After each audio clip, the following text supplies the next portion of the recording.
L'objectif de ce tutoriel est que vous sachiez vous connecter à votre espace numérique de formation pour accéder à vos unités d'enseignement et que vous sachiez utiliser les principales fonctionnalités du portail. Je peux me connecter à mon espace numérique de formation du CNAM à partir de n'importe quel ordinateur. Il suffit de taper lecnam.net dans la barre du moteur de recherche et vous arrivez sur la page d'authentification où vous rentrez votre login et mot de passe. Ensuite, vous arriverez sur la page d'accueil qui est le point d'accès de toutes les fonctionnalités et outils, c'est-à-dire les actualités, vos enseignements, les applications et les services. Vous voyez que cet espace numérique de formation est un espace personnel, c'est-à-dire que toutes les ressources ou les cours que vous déposez dans vos unités d'enseignement ne seront accessibles qu'aux personnes qui sont inscrites à vos unités d'enseignement. Alors, commençons par le bloc Actualité. Si vous n'avez pas envie de voir ces blocs en en-tête de page, vous pouvez les déplacer ici grâce aux flèches. Je peux décider de les mettre en bas. Je peux également décider, quand j'ai déjà lu un bloc, de décliquer et ce bloc va disparaître. Je peux également décider d'épingler un bloc si je veux qu'il reste sur ma page tout le temps. Voilà pour la partie Actualité. Pour les enseignements, vous voyez que je dépends du CNAM Nouvelle-Calédonie, donc le premier bloc me permet d'accéder à la page du CNAM Nouvelle-Calédonie. Ensuite, ici, on voit toutes les unités d'enseignement que j'anime. Alors, comme j'en ai beaucoup, ce sera plus pratique pour moi de cliquer sur « Voir tous mes enseignements ». Cette page me permet de réorganiser mes enseignements. Par exemple, j'anime le HSE1, HSE2, HSE3, on voit qu'ils ne sont pas dans le bon ordre ici. Je peux personnaliser et me mettre les cours dans l'ordre des unités dans lesquelles je les anime. Je peux également choisir de ne plus afficher certaines unités si elles sont archivées, etc. Elles n'apparaîtront plus dans la page d'accueil. Par contre, cela n'affecte pas le menu Mes enseignements que vous voyez ici. Alors, maintenant, si je veux accéder à mon cours, eh bien, il me suffit de cliquer sur le bloc et j'arrive sur ma page de cours. Alors ici, c'est une unité que j'ai déjà animée, donc on voit déjà des sections qui ont été remplies, d'accord? Et puis à l'intérieur, on trouvera des activités et des ressources.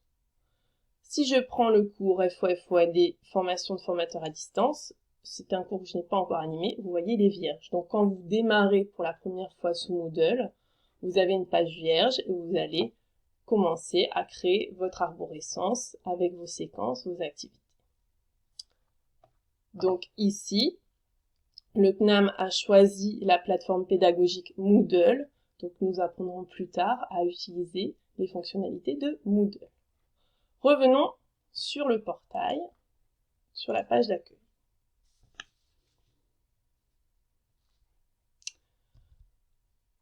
Vous trouvez également sur ce portail vos applications. Une application extrêmement intéressante, c'est la messagerie.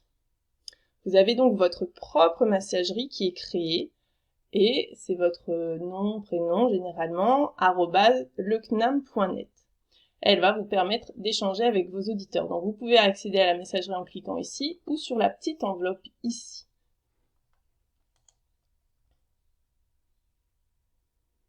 Alors je vous conseille d'utiliser la messagerie du CNAM plutôt que votre messagerie personnelle, parce que d'une part vous allez éviter la surdose et le mélange dans votre boîte personnelle, et puis vous limitez le risque de piratage et vous avez un historique quand même de tous les mails échangés avec vos étudiants.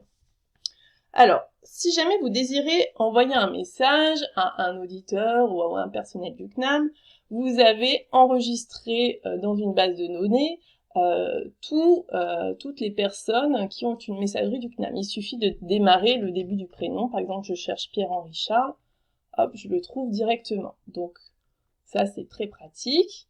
Par contre, si vous désirez envoyer un message à tous les auditeurs de votre UE, au lieu de taper un à un les prénoms, eh bien, vous pouvez aller dans votre cours. Donc, si je prends par exemple le HSE1, je voudrais envoyer un message à toutes les personnes qui assistent à cette unité. Je tape sur Annonce. et ici ajouter un nouveau sujet, et là ça enverra un message de manière automatique sans que j'ai à taper les adresses de chacun, un message mail. Donc vous voyez, si on regarde ce que j'ai pu faire,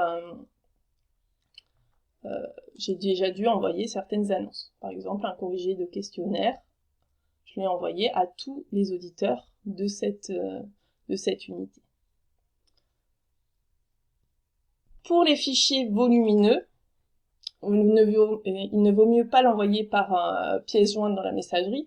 Vous pouvez utiliser ce qu'on appelle le OneDrive, ici. C'est une autre fonctionnalité du CNAM. Et donc, vous pouvez donc charger un fichier. Donc, par exemple, je vais prendre un fichier de mon bureau.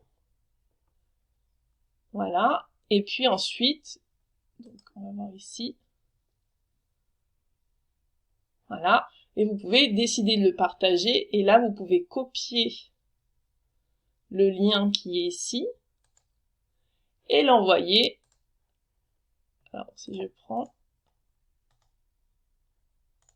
Voilà. Et là, Pierre-Henri recevra ce message.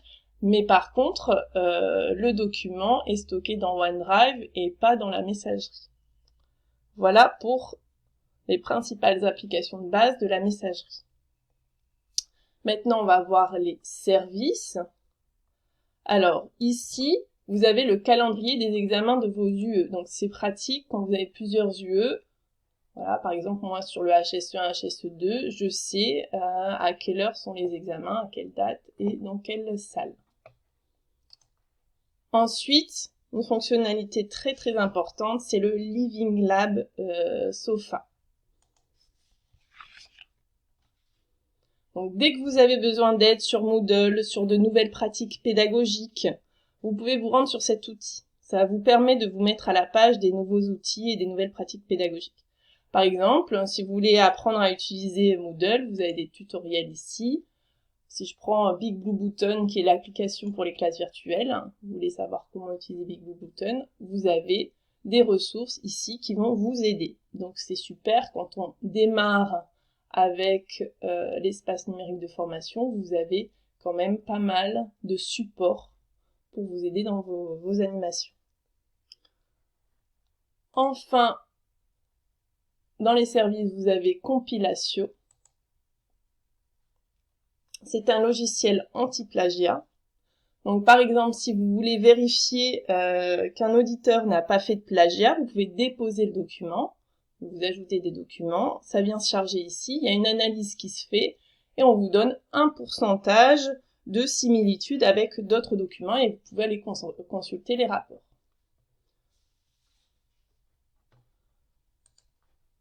Voilà pour les principaux services. Donc, nous avons fait un tour rapide mais non exhaustif de votre espace numérique de formation. Vous pouvez retrouver l'ensemble des éléments que j'ai abordés dans le guide d'utilisateur que vous allez retrouver dans mes documentations. Donc ici, je vous invite vivement à le télécharger, à le conserver. Ça vous donne vraiment les copies d'écran, etc. de tout ce que j'ai pu faire dans cette vidéo. Et enfin, pour sortir proprement de votre espace numérique de formation et être sûr que personne ne va pouvoir se connecter derrière vous, vous faites se déconnecter et vous pouvez sortir de votre espace de formation. Voilà, je vous remercie.